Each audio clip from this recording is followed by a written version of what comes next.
Guys, I have here a baby gate by InnoTruth, and it's very easy to set up. It's a tension, works on tension basically on the walls there and the sides.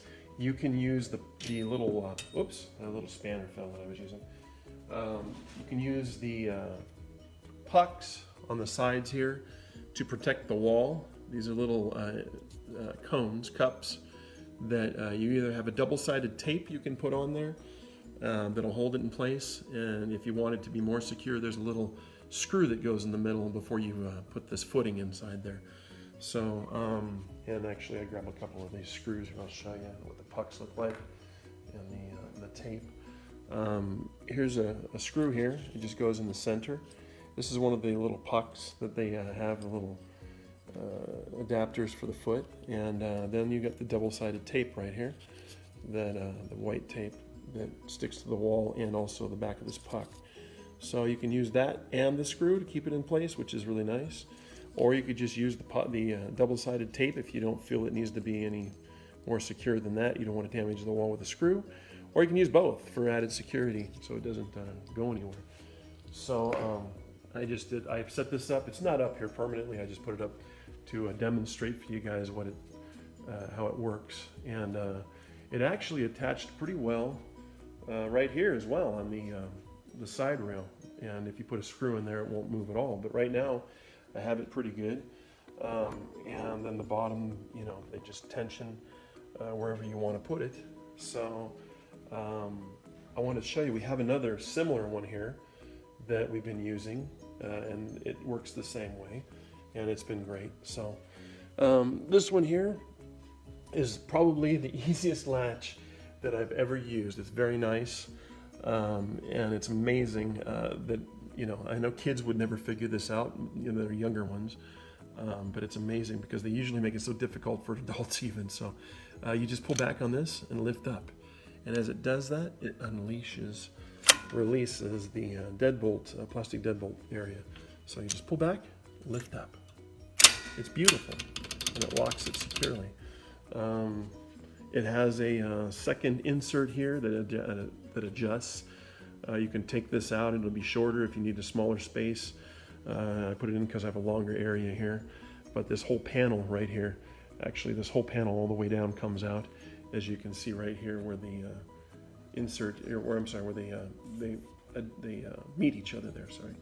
So, and then there's also a second little tinier area here. You can take this section out as well if you need to make it a smaller area. So it's adaptable. It's really nice. And then these adjust out. The footings just adjust by you tighten it by different turns here. You turn this way to tighten it, and you just have to make sure that this doesn't bind up in this area here, so you have enough ample room to do that. And the way you do that is with this spanner tool that they give you. And you just make sure that you've gauged it properly. You have this in here. There's enough space for it to go in. Now I have it a little bit too tight because I just adjusted it. Let me back off a little bit. Oops. Yeah, this way. And see if I can get the spanner tool in there. There you go. So the way that works is you want to just tighten this up to the spanner tool to where you can pull it out. So I'm going to tighten a little bit. There we go. And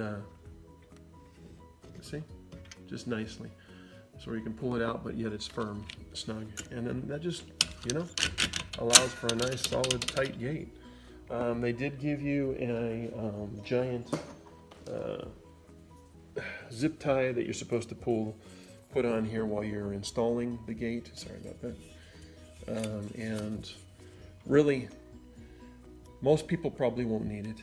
I mean, someone might want to use that to hold this at the right gap, and then you swivel these out. But if you start it from each side here, each foot, and footing there, and then just adjust outward, then you shouldn't have a problem. I didn't have any problem with either of these gates that I put up here. So, and I'll show you the difference between these latches. This one, is the reason I say this is so nice, it's just so easy, is because this one is crazy. It has all kinds of little gizmos you have to flip over to lock it, and you flip this if you don't want them to go this direction or that direction, and then you have this this little pin thing that you pull out, and then you have to lift. Can't even get it open. Lift, and you have to get it right exact spot where you don't want them to push it open. It just really isn't very nice. This one here is awesome. I mean, there's no doubt that it's closed. It does have a couple of little things down here if you want to push them down to make sure that no one gets in there for sure. And you can loosen those. They have a little bit of a rivet here, but you can loosen them with just wiggling them around and putting maybe a little bit of oil in there. And then just with time they will loosen up. But it's because they are very tight at first here. But anyway, there you have it. Overall, it's really beautiful. A wonderful heavy-duty iron gate. So thanks for watching, guys. Take care. See you next time.